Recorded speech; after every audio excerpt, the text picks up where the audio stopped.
Vamos ahora a leer en la palabra del Señor, en el libro de los Salmos. Vamos a leer en el libro de los Salmos el Salmo número 20. Salmo número 20.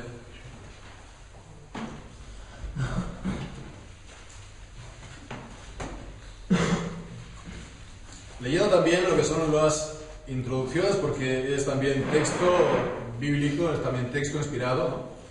Aunque parece que esté destacado y sea un añadido, pero es también texto de la palabra de Dios. Salmo 20. Dice así: al músico principal, Salmo de David. Jehová te oiga en el día de conflicto. El nombre del Dios de Jacob te defienda. Te envíe ayuda desde el santuario y desde Sión te sostenga. Haga memoria de todas tus ofrendas y acepte tu holocausto. Selah. Te dé conforme al deseo de tu corazón y cumpla todo tu consejo.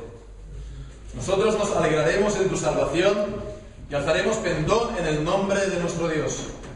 Conceda a Jehová todas tus peticiones. Ahora conozco que Jehová salva a su ungido.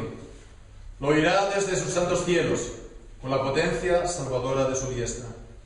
Estos confían en carros y aquellos en caballos, mas nosotros, del nombre de Jehová nuestro Dios, tendremos memoria.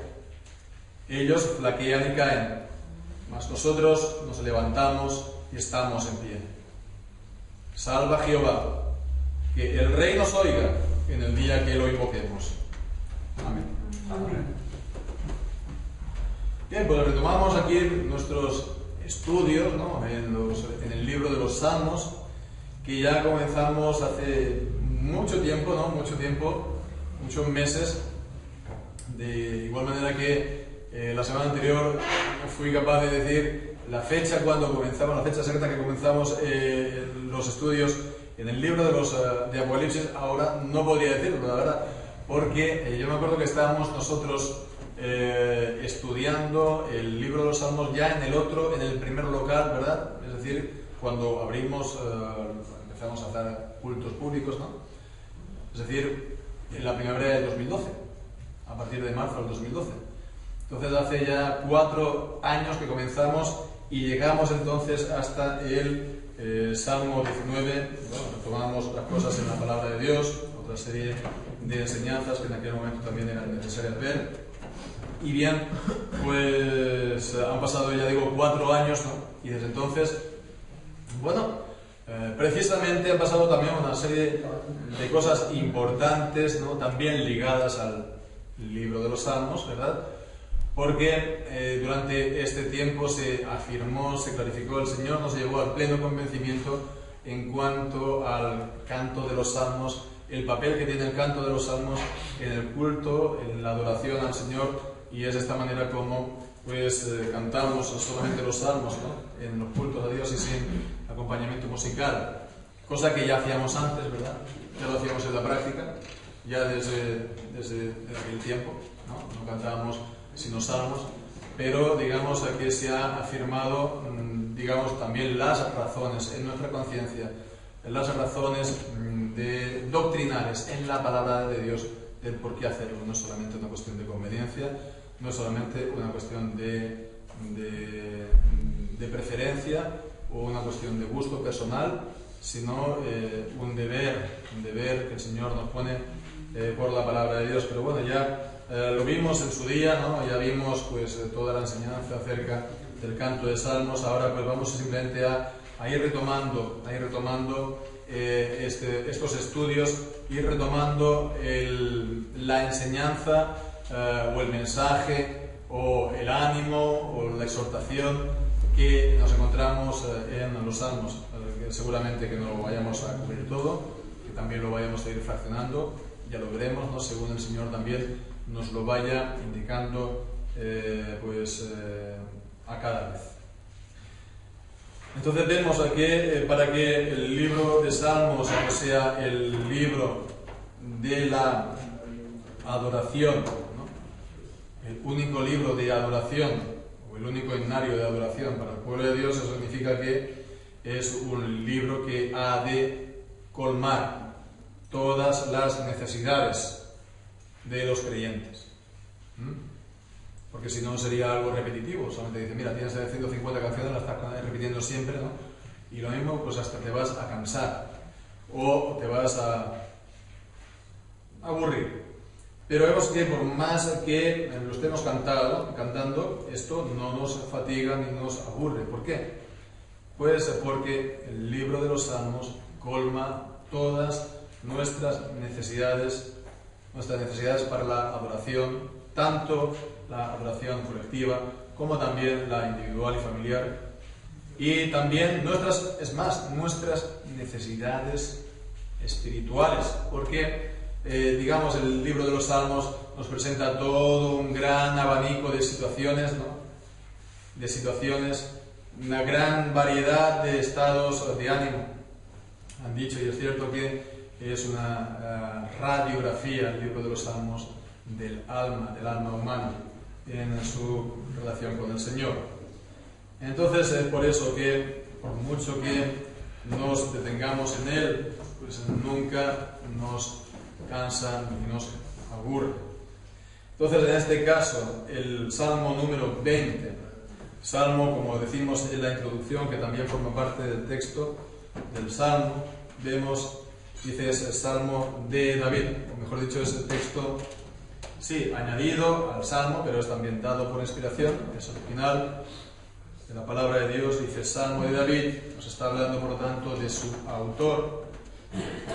Entonces, si podemos intentar hacer el ejercicio de intentar situarlo en la vida de David, pues seguramente este salmo tenga que situarse antes de su caída en desgracia, la de David, antes de su pecado con Betsabé, cuando pues David, después de ya haber recibido el reino, ¿no? Después de la muerte de Saúl, él estaba pues con la plenitud de fuerza, él estaba con plenitud de vigor en todo sentido, era el tiempo de la juventud en su reinado y era el tiempo en el que la gracia, la bendición de Dios estaba sobre él, sobre su familia y sobre el reinado.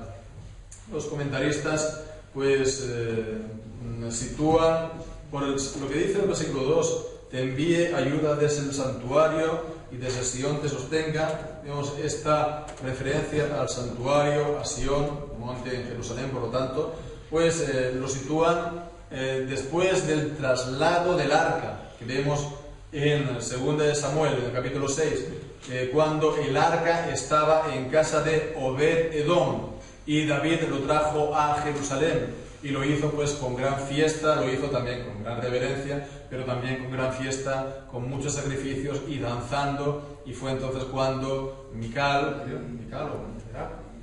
vamos a ver en 2 de Samuel, en todo caso la hija de Saúl, pues lo menospreció, ¿verdad? Entonces, sí, Mical. Es lo que leemos en 2 de Samuel, capítulo 6, a partir del versículo 12, que lo trajo también con gran alegría, con gran fiesta y con muchos sacrificios, y el rey David estaba danzando delante del arca del Señor. Bien, pues entonces también en cuanto al Salmo en sí, muchos comentaristas piensan de él, lo conciben como si fuera, porque lo sabemos, ¿no? Los salmos eran y son cantos. Y eran para cantar en el culto público, primeramente del templo. Entonces lo conciben como un canto, como es normal, pero un canto dice responsorial, es decir, viene de la palabra respuesta, que pues que estaban por una parte el pueblo y por otra parte pues ya sea el sacerdote o el rey, como si fuera no antifonal pero casi, que están respondiendo el uno al otro. Lo vemos claramente el por qué se piensa esto, es una explicación, pero bueno, el por qué, porque vemos que del versículo 1 al 5 son palabras dirigidas al rey, son palabras que está en primera persona del plural, ¿verdad? Nosotros nos alegraremos, ¿no? Nosotros, entonces, son palabras que se dirigen al rey, y en el versículo 6 al 9, pues vemos que es una respuesta de confianza, una respuesta de seguridad, seguramente pues que la decía o el sacerdote o incluso el rey mismo en el culto, en la adoración en el templo. El salmo comienza pues en el versículo 1, Jehová te oiga, y acaba de la misma manera, que el rey nos oiga, que el rey nos oiga. Entonces vemos que esto nos está llevando al tema de la adoración, perdón, de la oración a Dios, al terreno de la oración. Y bien, pues entonces lo que nos viene a presentar y hablar este salmo nos viene a dar una sencilla enseñanza, simple, ¿verdad? Sencilla, que es la siguiente: que los creyentes podemos estar seguros de la ayuda del Señor, de la ayuda del Señor en respuesta a nuestras oraciones. Y decimos es sencilla y es simple y forma parte, sí, de la ABC, no de nuestra fe, pero también hay que decir que con todo lo sencilla que es, nosotros, nuestra fe también, muchas veces se encalla, ¿verdad? Se encalla y no estamos tan seguros de ellos. No estamos tan seguros de que si el Señor nos va a responder, o el Señor nos va a ser propicio, o el Señor nos va a dar aquello que le estamos pidiendo.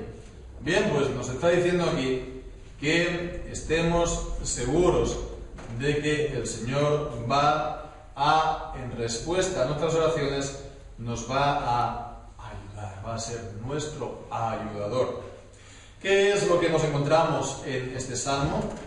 Siguiendo pues con esta división que hemos visto, ¿no? de palabras del pueblo, las respuestas, etc. Esta dos grandes divisiones del salmo. Pues podemos ver en primer lugar lo que decíamos, los deseos del pueblo para con el rey humano, ¿no? David en este caso.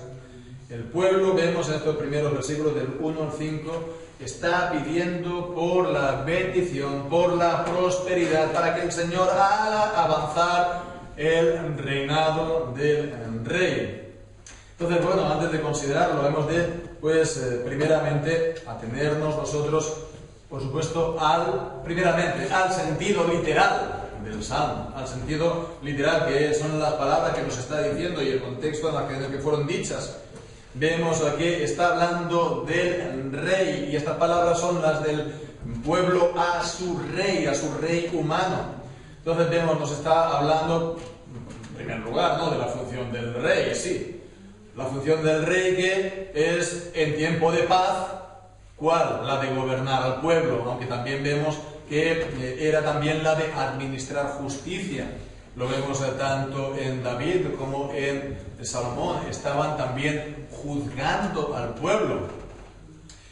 Y esto pues no en nombre propio, ¿verdad?, sino en Israel era en nombre de Dios. Ellos tenían que gobernar y administrar justicia en nombre de Dios, para lo cual en Deuteronomio capítulo 17 se da el mandamiento a los reyes de que estén leyendo, que se hagan una copia de la palabra de Dios y la estén leyendo a diario, no solamente para la bendición personal o individual, ¿no?, de sus almas, ¿no?, que sí, también, por supuesto, pero también en su ejercicio como reyes de gobierno y de administrar justicia, esto en tiempo de paz.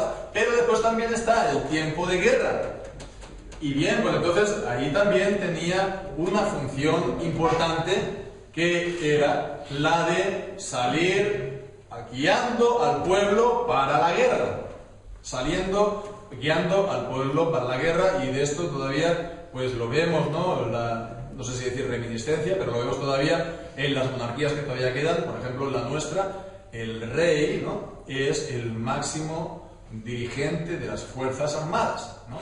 en tiempo de paz hace poco, en tiempo de guerra, teóricamente sería él el último dirigente de las Fuerzas Armadas, de los ejércitos. Por supuesto, vemos que, por otra parte, dicho sea de paso, en la Biblia, en la perspectiva, no es que sea, digamos, pacifista, ¿verdad? No es que sea pacifista en el sentido del pacifismo moderno, tampoco está exaltando la guerra, no es belicista, ¿verdad?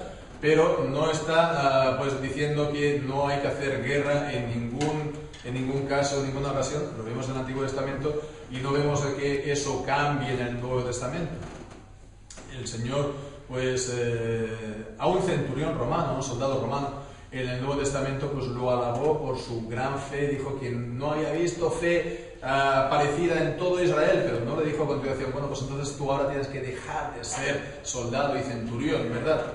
Ni vemos a que Pablo pues dijera lo mismo en sus viajes a los centuriones a los que él estaba dando testimonio. En fin, en todo caso vemos aquí lo que nos está hablando es más bien, bueno, de ambas cosas, tanto de la función del rey en tiempo de guerra como en tiempo de paz. En el versículo 1 vemos, está hablando: Jehová te oiga en el día de conflicto, el nombre del Dios de Jacob te defienda. Jehová te oiga, está ya para empezando, pues señalando esto, que el rey ha de orar, el rey ha de estar orando al Señor, y pide el pueblo que Jehová, el Señor, le oiga en el día del conflicto, en el día de la guerra, en el día en el que tengan que salir pues a enfrentarse a los enemigos, el día de la batalla. Dice pues en la segunda mitad: el nombre del Dios de Jacob te defienda. Vemos aquí muy claramente lo que decimos muchas veces: el nombre en la Biblia viene a ser sinónimo de persona, ¿no? No es solamente el nombre te defienda, no significa nada. El nombre pues es igual a la persona. Que Dios, el Dios de Jacob, te defienda. El Dios de Jacob, vemos, está pues diciendo: el Dios de Jacob es el Dios de Israel.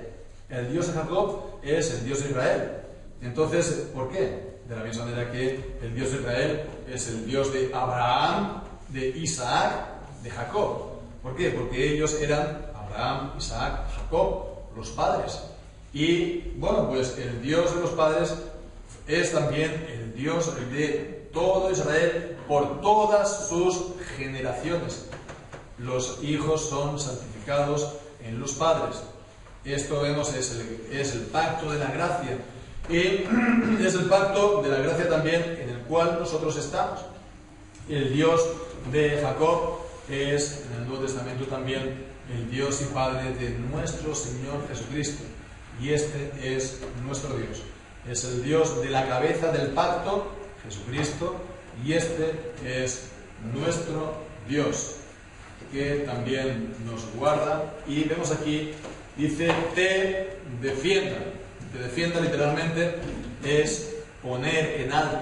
En las versiones antiguas de la Biblia, anteriores a la 1909, Valera, por ejemplo, en 1602, tenía ensalzar, ¿no? Ensalzar, bueno, que ahí tenía más bien la idea de sí, exaltar. La idea de defender es correcta, pero es que es la idea de poner en alto, de ponerlo inaccesible, de esta manera guardarlo de los enemigos. En el versículo 2 dice: te envíe ayuda del santuario y desde Sion te sostenga. Que sea, por lo tanto, la ayuda que venga directamente de Dios. Aquí en el versículo 2, cuando está hablando del santuario o desde Sion, es una figura de lo que leemos en el versículo 6. Lo oirá desde sus santos cielos y con la potencia salvadora de su diestra, los santos cielos. La ayuda, por tanto, del Rey vendrá de los cielos, del brazo de Dios, de su mano obrando Él directa, personalmente, en ayuda y en favor del Rey. En el versículo 3 vemos que también está pidiendo que haga memoria de todas tus ofrendas y acepte tu holocausto. Con lo cual, si decíamos, versículo 1, Jehová te oiga, el rey ha de orar, pues versículo 3, el rey también ha de ofrendar y ha de presentar sacrificios, ha de dar, por lo tanto, culto y adoración al Señor. Bien, pues entonces, por supuesto, esto no significa que David mismo lo hacía personalmente, esto le estaba prohibido, porque había esa distinción, ¿verdad?, entre el rey y el profeta. Solamente es Jesucristo, el sumo sacerdote según el orden de Melquisedec, es decir, el rey y sacerdote en la misma persona, pero él participaba del culto de oración y como rey también ofrendaba, como rey también presentaba sacrificios al Señor. Y después vemos el versículo 4, te dé conforme al deseo de tu corazón y cumpla todo tu consejo. Aquí, por lo tanto, también está pidiendo el cumplimiento de los propósitos del rey. El rey que hemos dicho que tenía como función gobernar, dirigir al pueblo, y esto, por lo tanto, de dirigir al pueblo, pues uno tiene que saber si lo dirige, a dónde lo dirige, ¿verdad? Si lo dirige, tiene que saber a dónde lo dirige. Y es por eso que también en la Escritura a los reyes se les da la figura de pastor. Pastor, por ejemplo, en Primera de Reyes, en el capítulo 22 de Primera de Reyes, es el pasaje de Acab y Josafat que van a atacar, creo, Ramá de Galaad, y entonces pues está el profeta Miqueas o Micaías, y entonces vemos a que Micaías les está profetizando la derrota de esta alianza para atacar a Ramá, y dice el resultado. Capítulo 22, versículo 17. Entonces él dijo: yo vi a todo Israel esparcido por los montes como ovejas que no tienen pastor. Y Jehová dijo: estos no tienen Señor, vuelva a ser cada uno a su casa en paz. Entonces vemos que, por eso, la idea del pastor es porque él dirige al pueblo, tiene un propósito, tiene un consejo, ¿verdad? Él tiene unos planes. Y la palabra de Dios pues reconoce esto, y por ejemplo en Proverbios capítulo 25 leemos ahí en el versículo 3, dice: para la altura de los cielos y para la profundidad de la tierra y para el corazón de los reyes no hay investigación. Para hablar de este propósito de los reyes, este propósito, este consejo, estos planes, ¿verdad?, que es entonces a donde ellos llevan al pueblo. Bien, pues entonces está diciendo que te dé conforme a ese deseo, que te dé conforme a esos propósitos que tú tienes en el ejercicio, por lo tanto, de tu reinado.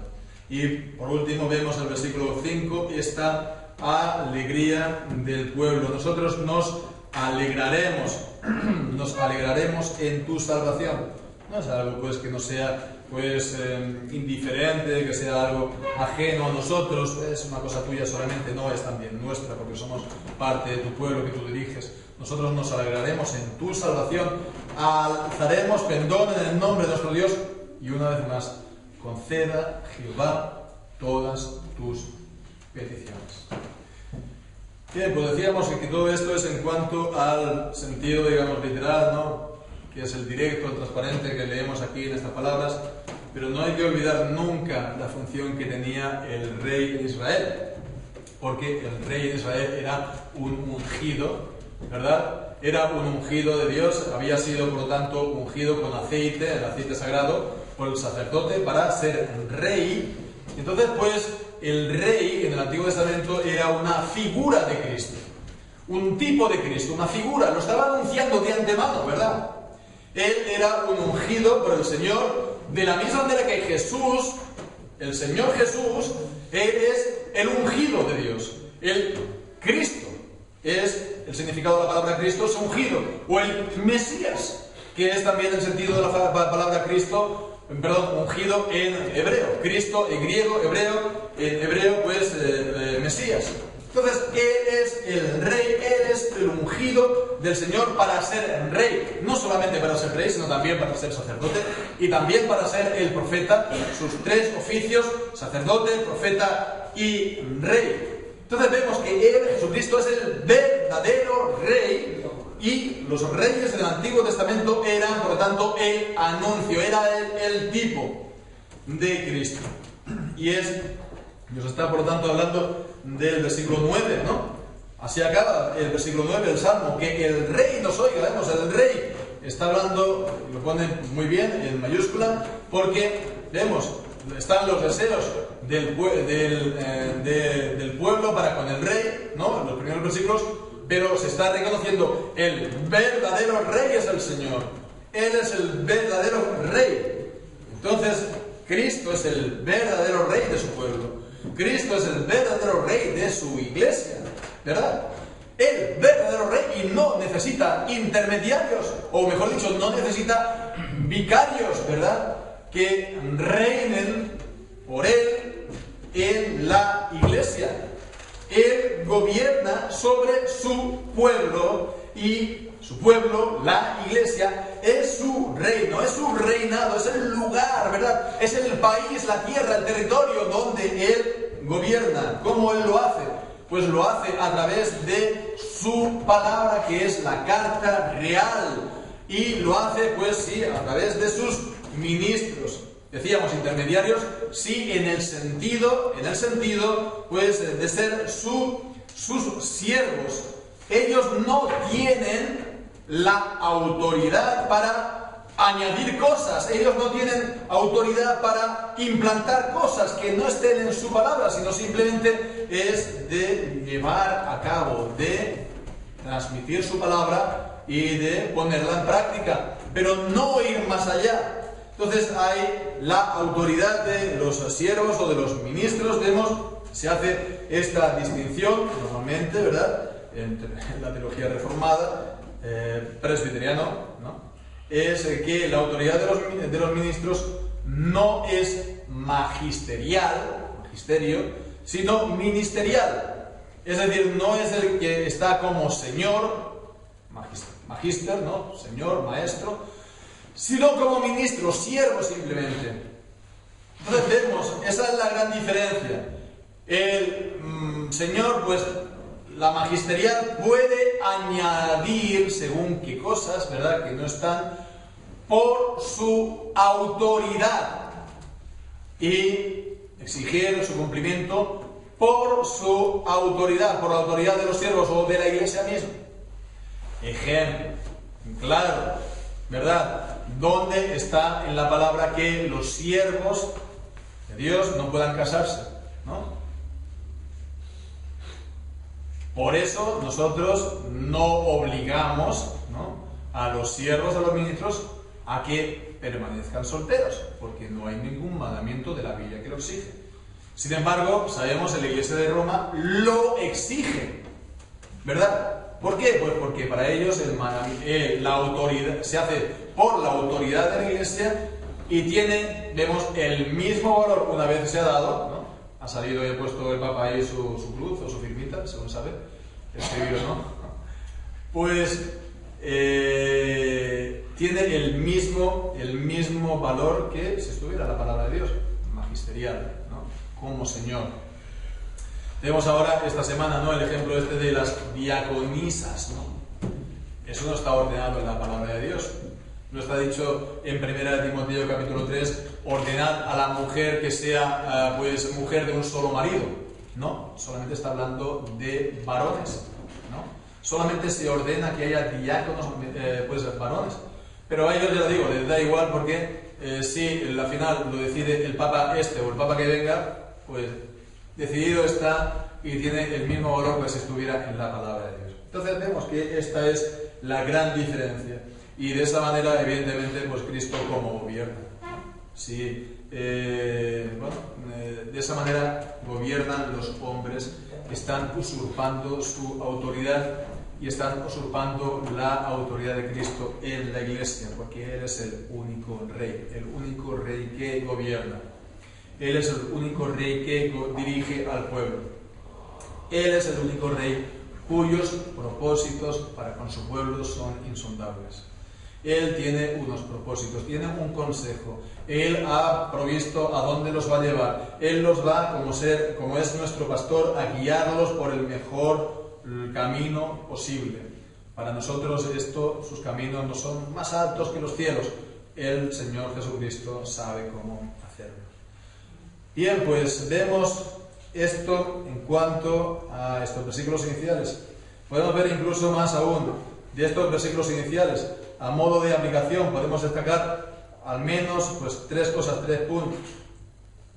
Retomando el sentido que decíamos literal, ¿no? Vemos, ¿no? Lo primero, qué cosa más vemos, hermosa, feliz, cuando es el príncipe del pueblo, o el rey del pueblo, pues, y el pueblo también, están adorando y sirviendo al mismo Dios.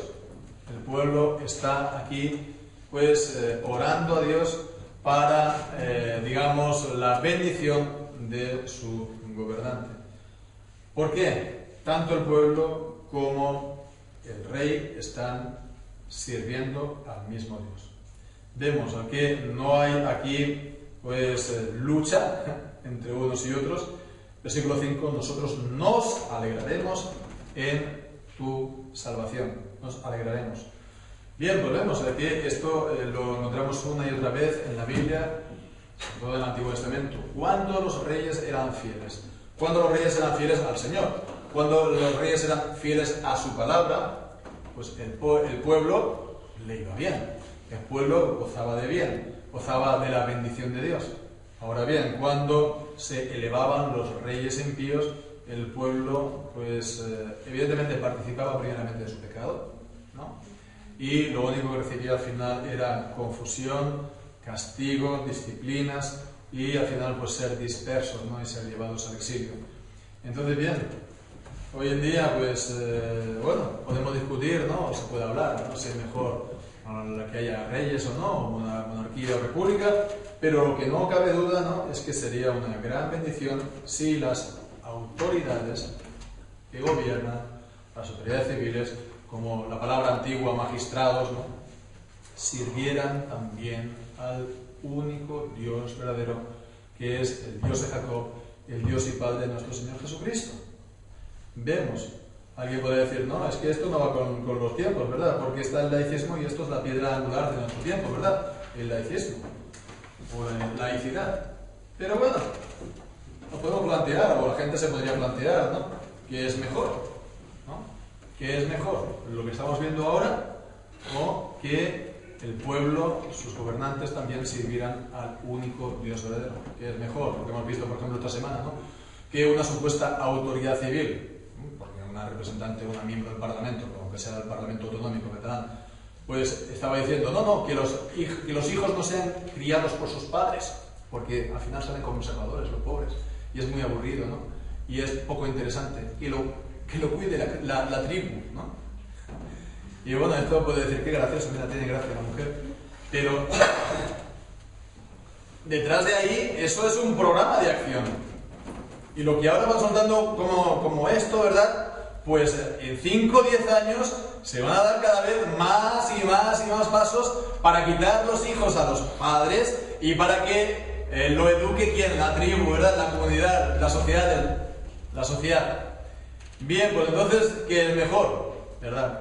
¿Eso o que las autoridades honren a Dios, guarden la enseñanza de la palabra, los principios, las leyes de verdad, de justicia que están en la palabra de Dios?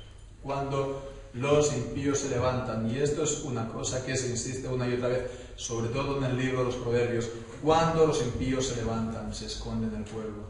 Cuando los impíos se gobiernan, como dice el Salmo 12, pues todo es entonces confusión y maldad. Y sin embargo, cuando los gobernantes sirven a Dios vivo y verdadero, hay gran bendición para el pueblo. Esto en cuanto a la primera de las aplicaciones. La segunda de las aplicaciones, vemos que los creyentes evidentemente hemos de orar por estas autoridades que gobiernan, aunque no sean creyentes. Hemos de estar orando por ellos. También por esta señora que dijo esa barbaridad, también hemos de estar orando por su conversión, ¿sí? Entonces vemos pues si fueran creyentes, pues en el sentido de lo que dice este salmo, y si no, pues en el sentido de su conversión, tal como dice también en primera de Timoteo, capítulo 2, versículo 2. Y es curioso pues tener en presente que lo que aquí dice, primera de Timoteo, capítulo 2, versículo 2, dice que Versículo 1 también, exhorto ante todo que se hagan rogativas, oraciones, peticiones y acciones de gracias por todos los hombres. Y dice, en primer lugar, versículo 2, por los reyes y por todos los que están en eminencia, para que vivamos quieta y reposadamente en toda piedad y honestidad. Vemos, cuando Pablo escribió esto, estaba escribiendo de los reyes paganos, de los emperadores, de los césares. Eran creyentes, ¿no? Pero dice, hemos de estar orando por ellos. ¿Para qué? Pues sí, pues por supuesto, para que gobiernen bien, para que lo hagan con sabiduría, sí, pero el contexto vemos que es el de la salvación. Cuando está diciendo, pues en el versículo 3 y 4, porque esto es bueno y agradable delante de Dios nuestro Salvador, el cual quiere que todos los hombres sean salvos y vengan al conocimiento de la verdad. ¿Por qué hemos de estar orando por los reyes? Para que sean salvos y vengan al conocimiento de la verdad. Como individuos, por supuesto, pero también en su función de ministro. ¿Por qué? Porque son ministros de Dios. A los mismos emperadores romanos, el apóstol Pablo en Romanos 13 escribió pues, lo siguiente, que capítulo 13, versículo 3 y 4, porque los magistrados no están para infundir temor al que hace el bien, sino al malo. ¿Quieres pues no temer la autoridad? Haz lo bueno y tendrás alabanza de ella, porque es servidor o ministro de Dios, para tu bien. Es servidor de Dios. Bien, pues entonces tenemos el versículo 1, sométase toda persona a las autoridades superiores, porque no hay autoridad sino de parte de Dios, y las que hay por Dios han sido establecidas. Entonces han sido establecidas por Dios, son ministros de Dios. Hemos de estar orando, por lo tanto, aunque ellos no sean creyentes, ¿verdad? Ellos no lo reconozcan, pero es así. Debemos estar orando pues, por la conversión de ellos, por su salvación. Bien, pues entonces vemos, esto nos habla de que es una cosa importante en la vida de la Iglesia, estar orando por las autoridades, por los reyes, por los que están en eminencia, ¿verdad? Para su salvación. También en los cultos públicos hemos de estar orando más de lo que hacemos, de verdad, aunque también, gracias a Dios, lo tenemos presente, pero debemos estar, pues, teniendo este mandamiento bien presente, porque de ello depende el bien del pueblo, ¿verdad? Para que vivamos quieta y reposadamente, dice Pablo en 1 Timoteo, pero también para el honor de Cristo, porque Él es el Rey que gobierna sobre todos los reyes, lo reconozcan ellos o no, pero Él gobierna sobre reyes, por eso es el Rey de Reyes, el Señor de los Señores. Y esto pues nos lleva también a la tercera aplicación, porque si Él es el verdadero Rey, Jesucristo, es decir, también nos está hablando este salmo, entonces el pueblo ha de estar orando también así, por el bien del nombre de Cristo, para el avance de su causa. Tanto, bueno, de la misma manera que oraban por el rey David, y podemos estar orando por los reyes humanos, pero sobre todo por el avance de la causa del verdadero rey, que es el verdadero Hijo de David, el Señor Jesucristo. Debemos estar orando, por lo tanto, hermanos, para que el pueblo sea gobernado según sus palabras, y no por las costumbres de las naciones que siempre cambian, ¿verdad?, sino por los principios inmutables, inalterables de la palabra de Dios. Debemos estar orando para que su nombre sea reconocido cada vez más en el mundo, que haya cada vez más personas que sean convertidas a Él, y que haya un gran movimiento en este tiempo de su Espíritu por la predicación de su palabra, ¿verdad?, por el cual, como dice en 2 Corintios capítulo 10, versículo 5, todo pensamiento sea llevado cautivo a la obediencia de Cristo. Todo pensamiento, toda idea, de toda carne, de toda alma humana. Y Romanos capítulo 1 dice que el Evangelio pues, sea predicado para la obediencia de la fe a todas las naciones. Bien, pues nosotros hemos de también alegrarnos, y el pueblo se alegraba en las victorias del rey David. Nosotros hemos de alegrarnos por las grandes victorias que el Señor hace en este tiempo. Una sola alma convertida es una gran victoria, y hay gran fiesta en los cielos, ¿verdad?, por un alma que se arrepiente y venga al conocimiento de la verdad. Nosotros así hemos de estar alegrándonos por las grandes obras del Señor en este tiempo. Bien, pues entonces vemos que todo esto en cuanto al primer, digamos, gran párrafo en este salmo.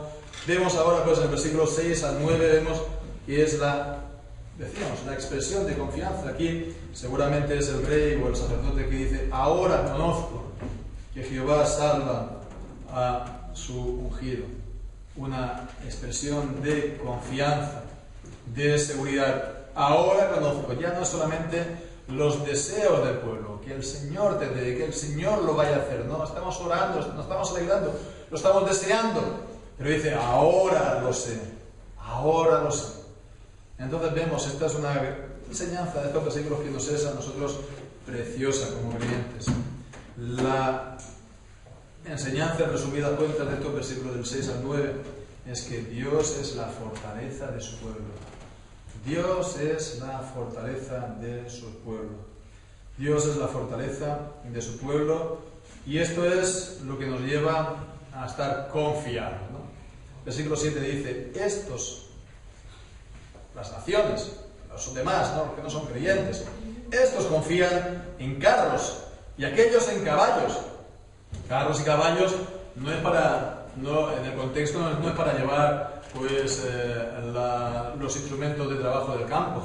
Carros y caballos son armas, eran las armas del pueblo, eran las armas más temibles, ¿no? Las armas más poderosas en aquel tiempo, ¿verdad? Los carros y caballos de combate. Entonces ellos confían, ¿verdad? Es bueno tener en cuenta que en el Antiguo Testamento Israel no tenía un ejército, por comillas, profesional. No tenía un ejército, digamos, destinado, ¿verdad? ¿No? Ya sean 10.000, 15.000, ¿no? Preparados siempre para la guerra, como en las naciones actualmente, ¿verdad? Sí, cuando había pues una guerra se llamaba movilización, ¿no? Pero no había un ejército destinado para la defensa. Y, curiosamente, incluso estaba prohibido la acumulación de caballos, ¿no? Como vemos en Deuteronomio capítulo 17, y lo leemos y dice, ¿por qué? Es que no puede tener sus caballos el rey. Claro, el rey tendría algún que otro caballo, ¿no? Para que se pasee, ¿no? Pero aquí está hablando de los caballos de la guerra. En Deuteronomio 17, versículo 16, leemos ahí que cuando haya rey en Israel, dice, él no aumentará para sí caballos, ni hará volver al pueblo de Egipto con el fin de aumentar caballos, porque Jehová os ha dicho, no volváis nunca por ese camino. Entonces vemos, estaba expresamente prohibido, reservado o vedado que el pueblo acumulase caballos para la guerra, ¿no? Y eso es algo que se hizo, se guardó durante el tiempo de Moisés, durante el tiempo también de Josué, durante el tiempo de los jueces, los 300 años de los jueces, también con Samuel, con Saúl incluso, y también con David. Y eso ya cambió, ya lo vemos con Salomón. Y Salomón fue el primer rey que en toda su majestad, pompa, etcétera, etcétera, ya se hizo de muchos caballos para un numeroso ejército, como vemos por ejemplo en 2 de Samuel. Allí se nos está dicho, y no hay ningún juicio de valoración a esa palabra, pero si lo leemos a la luz de lo que hemos leído y a la luz de lo que vemos en los reyes anteriores, vemos que en 2 de Samuel, capítulo 6, versículo 12, está... Bueno, no, esto es... no, esto es Samuel 6, la otra cita. Es... Primera Reyes...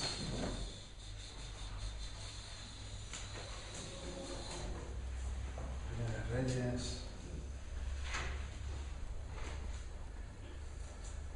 Bueno, pues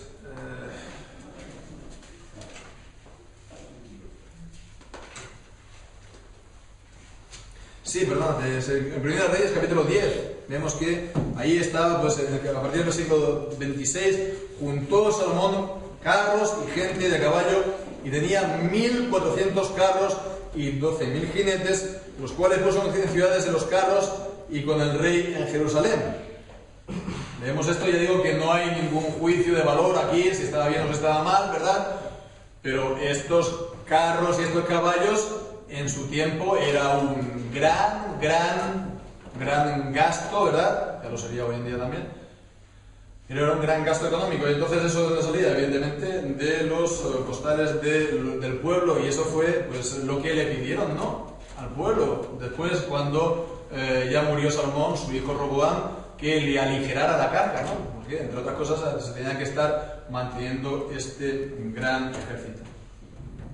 Y entonces, ¿por qué les estaba impidiendo esto, ¿no? Que no se acumulen los caballos, ¿no?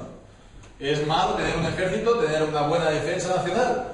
Bueno, pues en el caso de Israel vemos que lo hacía para que no pusieran su confianza en las armas, en su ejército, no pusieran la confianza en las cosas materiales, no pusieran su confianza en su poder real o aparente. Y es por eso que unos cuantos años más tarde, ¿no?, después de este salmo escrito por David, en Isaías capítulo 31, en el versículo 1, esta vez así decía: «Ay de los que descienden a Egipto por ayuda y confían en caballos», lo mismo que hemos visto en Primera Reyes de Salomón, que descendía a Egipto a comprar caballos. Dice: «Ay de los que descienden a Egipto por ayuda y confían en caballos y ponen su esperanza en carros, porque son muchos, y en jinetes, porque son valientes y no miran al Santo de Israel ni buscan a Jehová». Entonces vemos que es porque ellos ponían su confianza no en el Señor, sino en sus muchas armas que eran poderosas, ¿no? Entonces vemos, era por eso, ¿no? Y es una mala cosa entonces cuando una nación o un país o una alianza de naciones están confiados y jactándose de sus armas y de sus ejércitos. Eso es altivez y arrogancia, y Dios resiste al altivo y da gracia al humilde. Nosotros nuestra esperanza no ha de ser ni en nuestro poder ni en nuestras fuerzas, sino en el Señor, que es nuestro Dios. ¿Por qué? Pues nosotros tenemos un poder infinitamente mayor que todo el poder que los hombres puedan tener. ¿Por qué? Porque nuestro poder es el que nos dice en el versículo 7, el nombre de Jehová nuestro Dios. Porque nuestro poder es el poder del Dios que ha creado los cielos, con el poder todopoderoso suyo, con el poder de su sola palabra. Él dijo y fue hecho. Y es el mismo poder que Él va a enrollar todos los cielos cuando el Señor Jesucristo venga en su venida. Pues, ¿qué podrá hacer los hombres, verdad?, que sea comparable a ello. Y es por eso que en Efesios capítulo 3, versículo 20, allí leemos, Efesios capítulo 3 y versículo 20. Dice: «Aquel que es poderoso para hacer todas las cosas mucho más abundantemente de lo que pedimos o entendemos, según el poder que actúa en nosotros. A Él sea la gloria». Entonces nos está diciendo aquí que Dios es poderoso para darnos mucho más de lo que pedimos. Mucho más de lo que pedimos. Es más, que siempre nos dará mucho más de lo que pedimos. Y que nos lo dará de una manera mucho mayor de lo que nosotros hemos pedido, ni siquiera imaginado, porque Él es poderoso. Podemos imaginar cosas, ¿verdad? Pues Dios siempre es más poderoso que nuestra imaginación, ¿verdad? Y mucho más grande, porque es infinito. Entonces no podemos poner, digamos, límites al poder de Dios en las respuestas a nuestras oraciones. Por eso nos dice que ellos flaquean y caen, pero nosotros nos levantamos y estamos en pie. Y también vemos aquí lo que Isaías, que tenía que ser también un lector de los salmos y un cantor de los salmos en el Antiguo Testamento. Vemos en Isaías 40, dice el versículo 29, Él da esfuerzo al cansado y multiplica las fuerzas al que no tiene ningunas. Los muchachos se fatigan y se cansan, los jóvenes flaquean y caen, pero los que esperan a Jehová tendrán nuevas fuerzas, levantarán alas como águilas, correrán y no se cansarán, caminarán y no se fatigarán. Pues bien, hermanos, ya concluyendo, para ya ir concluyendo, dos cosas más. Primero, fijémonos en el gran privilegio que nosotros tenemos para dirigirnos a nuestro Rey en oración. Qué gran privilegio tenemos, ¿verdad? Aquel que hizo los cielos y sostiene los cielos con su poder, el Señor está solícito a escuchar nuestras oraciones. Él está solícito y vemos Él es todopoderoso para poderlas responder. Lo que mueve su mano, vemos, es el deseo incluso de escucharnos. Él quiere que de nuestra boca salga nuestra oración, porque todo aquello que es según su voluntad, según su plan para con nosotros, el Señor nos lo dará sin duda. Hemos de orar, no vamos a, digamos, cansarle, no vamos a agotar su paciencia, no vamos a limitar su manera de respondernos, no. Vemos qué gran privilegio. Y esto vemos que también tiene el efecto de que nos infunde nuevas fuerzas, nos infunde más esperanza. Y eso es lo que hace que siempre estemos en pie. Eso hace que nosotros, hermanos, seamos, sí, se entiende bien, indestructibles. Porque el mundo no nos puede, pues, digamos, acabar con nosotros, sí. Como más dice, pues, acabar con nuestra vida. Por eso nos dice el Señor Jesucristo que no hemos de temer a los que matan el cuerpo y nada más pueden hacer. Pero el Señor nos da una esperanza eterna. Entonces nos da además esta seguridad de ser escuchados. Dios es por nosotros, porque Cristo es el sí y el amén de todas sus promesas. Cristo es el sí y el amén. Y Él ha prometido que nos va a responder, según su voluntad, sí. Pero Él nos va a responder y nos va a sorprender. Cuando lo haga, nos va a sorprender. Así pues, para concluir ya, no olvidemos nunca a nuestro Señor. No olvidemos nunca a nuestro Señor, porque Él es nuestro Señor, Él es nuestro Rey, y nosotros, nuestro deber es acordarnos siempre de Él. Versículo 7, nosotros, del nombre de Jehová nuestro Dios, tendremos memoria. No olvidarnos de nuestro Señor. A lo largo del día, hermanos, alcemos al Señor nuestra mente, aunque sea brevemente, en muchas ocupaciones que tenemos, sí. Acordémonos, hermanos, de su palabra, ¿no?, que hayamos leído. Podemos también, pues, cantar algún que otro versículo, algún que otro salmo, ¿no?, que nos venga a la mente. Esto nos va a, sí, muchas veces evitar pecar, ¿no?, porque tenemos la mente en el Señor. Y pues recordemos, pues, que el Señor Jesucristo, por su salvación obrada en la muerte de cruz y en su resurrección, ha vencido y tiene la victoria total sobre todos nuestros enemigos. El diablo está derrotado, nosotros lo hemos vencido porque Cristo ha tenido la victoria para nosotros. Así pues, nosotros podemos andar en esta salvación. Ya no somos siervos de este amo extranjero que nos tiraniza, el diablo. Somos siervos libres y nosotros podemos entonces despojarnos aquí del pecado y vestirnos del Señor Jesucristo.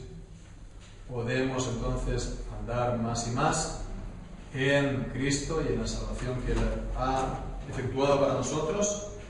Así pues, acordémonos de Él a diario, acordémonos de Él para honrarle con nuestra vida en todo lo que hagamos, sea de palabra, sea de obra, aun si comemos, si bebemos, sea todo para su gloria. Que así sea, y que Él, pues, a Él sea la gloria juntamente con el Padre y con el Espíritu Santo para toda la eternidad. Amén.